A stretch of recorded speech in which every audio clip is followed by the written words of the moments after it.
The split in the Kremlin is gaining momentum. The Russian elite is speaking out against the war and censorship, but Vladimir Putin stubbornly refuses to see this, and that's why the Russian presidential administration is trying to make him understand that the situation could get out of control.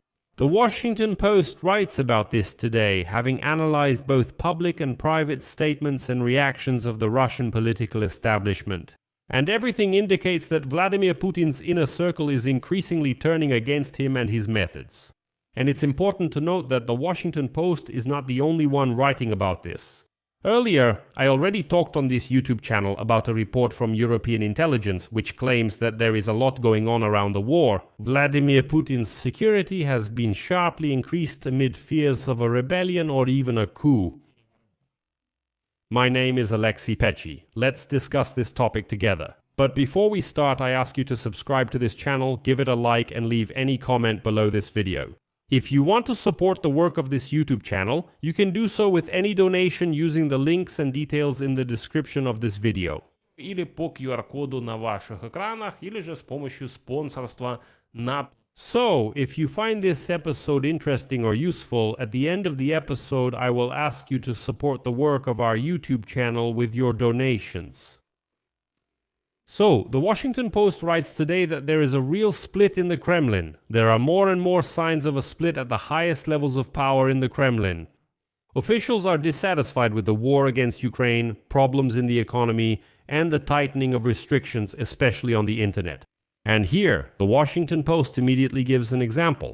When former Russian lawyer and pro-war Z propagandist Ilya Remeslo first spoke out against Vladimir Putin in March of this year, he publicly stated that the Russian president should resign and be held accountable. For calling him a war criminal and a thief, the Russian authorities quickly detained him and sent him to a psychiatric hospital in St. Petersburg.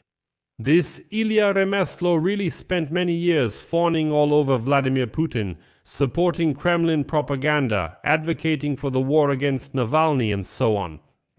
Казалось бы, ничего необычного. Vladimir Putin's regime always treats its critics and opposition this way. The Kremlin either keeps such people rotting in prisons or simply eliminates them. Ilya Remeslo was sent to a psychiatric hospital, but suddenly something unusual happened. The propagandist Remeslo was released after 30 days. And now this Ilya Remeslo declares that he will stay in Russia and continue his public fight against Vladimir Putin. And next, I'll quote the Washington Post. As cracks appear in the Russian elite due to the war against Ukraine, the worsening state of the Russian economy, and repressive restrictions including limitations on internet access. The change in propagandist Remeslo's stance and his continued open defiance indicate a broader split in the upper echelons of Kremlin power. The scale of discontent is enormous, Remeslo said in an interview with the Washington Post. I get the impression that part of the system is already starting to work against Putin. Basically, it's similar to what happened at the end of the Soviet Union, when people hated the Communist Party and did everything they could to abolish it. Putin's Russia will follow the same path as the Soviet Union. Everything repeats itself, said Remeslo. And it's worth adding here that, according to data from the state sociological company VTCom, in recent weeks Putin's approval rating has dropped to its lowest level since Russia launched its full-scale invasion of Ukraine in February 2022. And interestingly, after this information, VTCom hasn't published any data on Vladimir Putin's rating for 2 weeks at all, and most likely we won't see these ratings anymore. And here, the Washington Post writes that Sergei Kiriyenko is actually behind the propagandist Ilya Remeslo. He is the technocratic first deputy chief of staff of the Kremlin overseeing the Russian political apparatus. And this faction, led by Kiriyenko, has entered into an open conflict with the Federal Security Service, the FSB, where Vladimir Putin built his career. It is assumed that the blocking of the internet in Russia is being carried out by the security services, who fear that it could be used to go after Putin and mobilize anti-government opposition.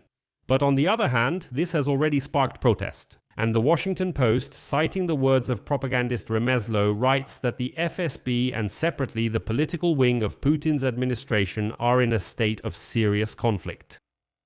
The Washington Post points out that the escalating confrontation ahead of the parliamentary elections in November brings to mind the power struggle in the Kremlin before Boris Yeltsin's re-election in 1996.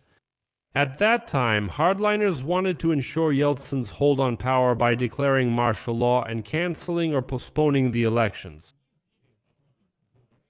Meanwhile, the more progressive Russian class of oligarchs simply sought to finance Yeltsin's election campaign, pour in a lot of money, and then just control him. And in some ways, history is repeating itself now. That very same Kiriyenko and his team are trying to convince Vladimir Putin that he can control the situation in the country through political maneuvering. And the FSB, on the other hand, is trying to convince Putin that the only way to stabilize the situation in Russia is through harsh methods and tightening the screws.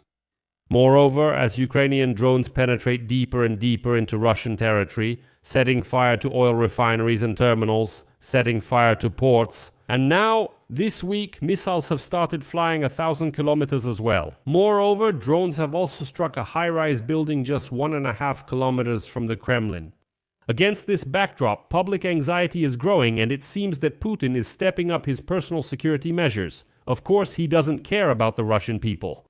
A report by the European Intelligence Agency states that Vladimir Putin's Federal Protective Service has significantly increased security measures around the president since the beginning of March, apparently fearing that Vladimir Putin could become a target for drone attacks, including from members of the Russian elite. They are concerned that a drone attack could simply be presented as Ukrainian, but in reality it would be carried out by political elites within Russia.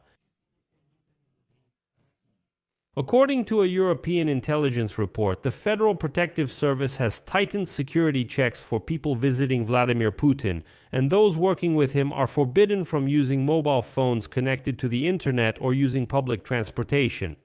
It also states that Vladimir Putin is increasingly governing Russia from a remote network of underground bunkers, and has recently reduced the number of public appearances. Periodic communication system outages in Moscow are partly related to Vladimir Putin's concerns about security. In December, after the assassination of high-ranking Russian General Fanil Savarov, there was mutual criticism regarding the failed security measures. Separately, the European intelligence report mentions former Russian Defense Minister Sergei Shoigu, who now holds the position of Secretary of the National Security Council of the Russian Federation.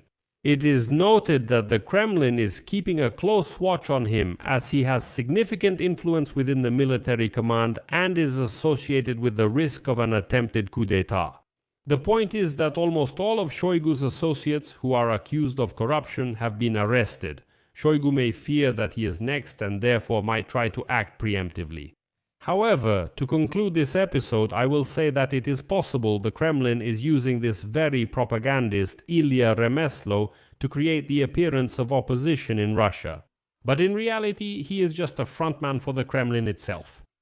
I'll leave it at that for now. Share your opinions and conclusions in the comments below this episode.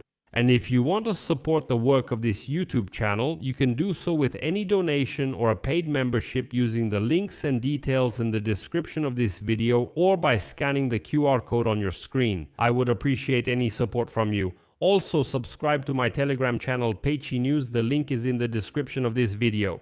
That's all for now, take care, goodbye everyone.